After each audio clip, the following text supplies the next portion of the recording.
Hello friends, welcome to our channel. आज का हमारा सब्जेक्ट है एमटीओ सेकंड। एमटीओ सेकंड को हम लोग 5th सेमेस्टर में पढ़ते हैं। इसका फर्स्ट चैप्टर है डिस्टिलेशन। चलिए हम लोग देखते हैं कि डिस्टिलेशन क्या होता है।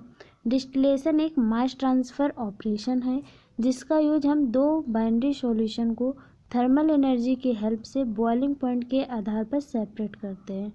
मतलब कोई बाइनरी सॉल्यूशन होगा, उसे थर्मल एनर्जी की हेल्प से बॉइलिंग पॉइंट के आधार पर सेपरेट करेंगे तो वो डिस्टिलेशन कहलाएगा। डिस्टिलेशन में जनरली इक्विमोलर काउंटर डिफ्यूज़न होता है। बाइनरी मिक्सचर में जिस कंपोनेंट का बॉइलिंग पॉइंट लो होता है उसे मोर वोलेटाइल कहते हैं। अगर बाइनरी सॉल्यूशन है, उस कंपोनेंट का बॉइलिंग पॉइंट लो होगा तो उसे मोर वोलेटाइल कहेंगे। मोर वोलेटाइल कंपोनेंट का वेपर प्रेशर हमेशा लो होता है, जिसे हम लोग हैवियर कहते हैं। More volatile component equal heavier vapour pressure equal low boiling point. कहने का मतलब है कि मोर वोलेटाइल कंपोनेंट होगा तो उसका प्रेशर जो होगा वो हाई होगा और इसका बॉइलिंग पॉइंट लो होगा। बाइनरी सॉल्यूशन में जिस कंपोनेंट का बॉइलिंग पॉइंट हाई होता है उससे लो वोलेटाइल कंपोनेंट कहते हैं। जब लो वोलेटाइल कंपोनेंट होगा तो उसका वेपर प्रेशर हमारा क्या होता है, हाई होता है, जिसे हम लोग लाइटर कहते हैं। नेक्स्ट देखते हैं हमारा क्या है। डिस्टिलेशन में ड्राइविंग फोर्स जो होता है वो बॉइलिंग पॉइंट होता है। जो डिस्टिलेशन का यूज़ करते हैं ना, वो बॉइलिंग पॉइंट के आधार पर ही करते हैं। अगर दो कोई एक मिक्सचर है, उसका बॉइलिंग पॉइंट डिफरेंट डिफरेंट होता है, तब हम लोग डिस्टिलेशन का यूज़ करते हैं। यहाँ पर लिखा है यदि vapour pressure composition and liquid composition same है तो डिस्टिलेशन टेक्निक द्वारा सेपरेट नहीं कर सकते हैं। अब डिस्टिलेशन का यूज़ कहाँ कहाँ पर होता है। डिस्टिलेशन का यूज़ हम लोग केमिकल एंड पेट्रोलियम रिफाइनरी में लिक्विड मिक्सचर को उसके कंपोनेंट में सेपरेट करने के लिए यूज़ करते हैं। एग्जांपल देखते हैं। Production of absolute alcohol from 95 ethanol using benzene, separation of crude oil into gasoline kerosene fuel oils, production of essential oil. Driving force of distillation. Distillation use करते समय ड्राइविंग फोर्स क्या क्या होता है। Difference in boiling point, boiling point में difference होना चाहिए। Difference in vapour pressure, vapour pressure में डिफरेंस होना चाहिए। डिफरेंस इन वोलेटिलिटी, इसमें डिफरेंस होना चाहिए।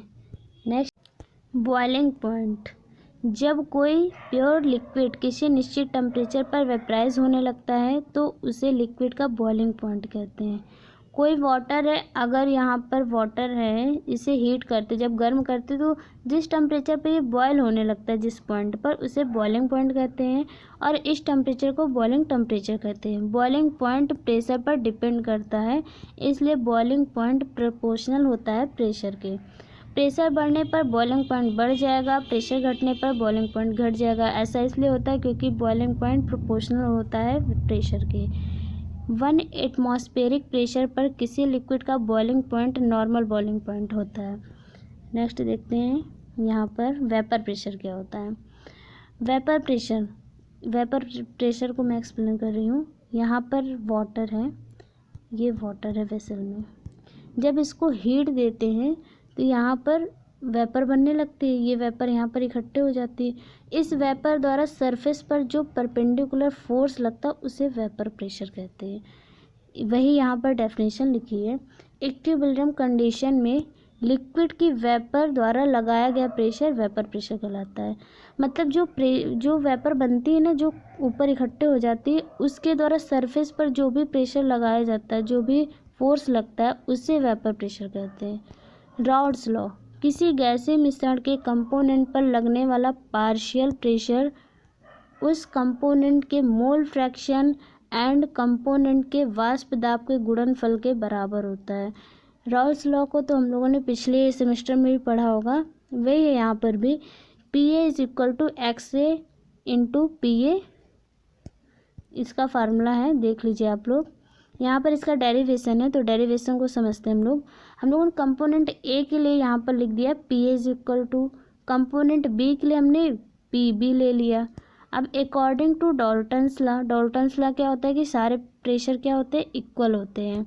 तो यहाँ पर हो गया P is equal to P A plus P B. यहाँ पर पी ए की वैल्यू पुट कर दी, पी बी की वैल्यू पुट कर दी, तो बन गया हमारा P is equal to PA plus PB। अब हम लोगों ने यहाँ पर क्या किया, XA plus XB is equal to 1 होता है। XB की वैल्यू फाइंड करनी थी तो 1 मतलब कि XA को हम लोगों ने उधर भेज दिया, तो ये हमारा हो गया 1 माइनस का XA। अब XB की वैल्यू उठा करके हम लोग यहाँ पर पुट करेंगे। ये जो XB है यहाँ पर इस जगह पे हम लोग XB की वैल्यू को पुट करते हैं, तो ये बन जाता है हमारा यहाँ पर P is equal to PA XA plus का PB XB। यहाँ पर अब ये वैल्यू उठा करके लिखेंगे तो यहाँ पर XB की जगह हो जाता है 1 माइनस का XA। यहाँ पर होगा P is equal to PA XA plus का PB, ये मल्टीप्लाई अंदर करा देते हैं, PB माइनस का PB XA। अब P माइनस का PB, ये जो PB होता है इसको इधर ले जाते हैं तो ये माइनस का हो जाता है, P माइनस का PB इक्वल XA। यहाँ से x दोनों से कॉमन हो जाता है, XA कॉमन हो गया तो यहाँ पे बचेगा PA PB। अब यहाँ पर क्या हो जाएगा, XA को यहीं रोका, इसको नीचे लेके गए तो ये बन जाता है XA is equal to P minus PB PA minus PB। PA upon PB is equal to YA। ऐसे ही पूरा जैसे हमने x के लिए फाइंड किया वैसे ही y के लिए भी फाइंड करते हैं, तो एक के लिए फाइंड कर लेते हैं, दूसरे के लिए ऐसे ही लिख देते हैं। रॉल्स लॉ हमेशा आइडियल गैस मिक्सचर और आइडियल सॉल्यूशन के लिए काम करता है। डाल्टन्स लॉ, किसी भी गैसेस के मिक्सचर का टोटल प्रेशर उस मिक्सचर के अलग अलग गैस के पार्शियल प्रेशर के इक्वल होता है।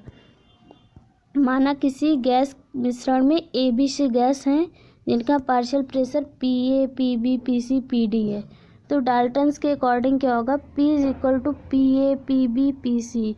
P टोटल प्रेशर होता है।